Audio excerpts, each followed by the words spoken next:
What if I told you that a wedding celebration and a dramatic temple confrontation would change the course of human history? These two extraordinary events, recorded in John chapter 2, reveal something remarkable about Jesus' divine authority and his mission to transform the world. Picture yourself at a wedding celebration in Cana of Galilee.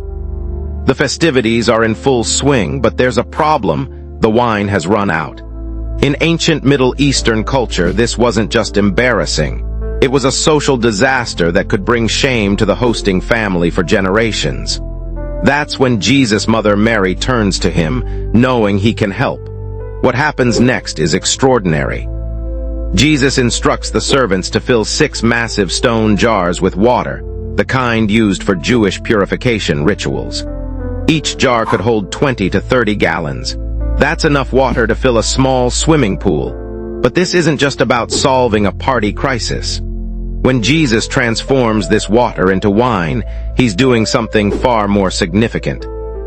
This isn't just any wine, it's the finest wine the guests have ever tasted. The master of ceremonies is amazed that the best wine was saved for last, completely unaware of its miraculous origin. This first miracle, or sign, as John calls it, reveals Jesus' power to transform not just water into wine, but the ordinary into the extraordinary. It's a powerful statement about his ability to take the everyday elements of our lives and turn them into something remarkable. But the story doesn't end there. The scene shifts dramatically to Jerusalem during Passover. Imagine walking into the temple courtyard, expecting to find a sacred space for worship. Instead, you're met with chaos: merchants hawking their wares, money changers conducting business, the sounds of animals and haggling filling the air. Jesus' reaction is electric. He fashions a whip from cords and drives out the merchants and money changers. Tables crash to the ground, coins scatter across the floor, and animals flee in panic. His words thunder through the courtyard: "Stop turning my Father's house into a market." When challenged about his authority to take such bold action, Jesus gives an answer that leaves everyone puzzled. "Destroy this temple, and in 3 days I will raise it up." The religious leaders scoff. After all, this temple took 46 years to build. But Jesus isn't talking about the building made of stone and mortar. He's speaking about his own body, prophetically pointing to his death and resurrection. These two events, the wedding miracle and the temple cleansing, are like two sides of the same coin.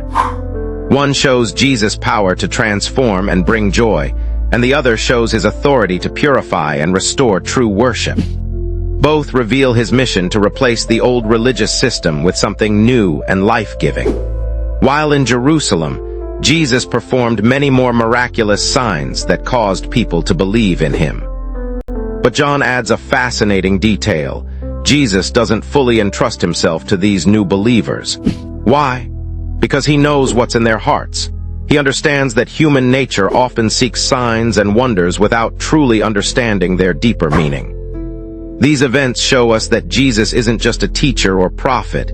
He's the divine Son of God with authority to transform both our personal lives and our approach to worship.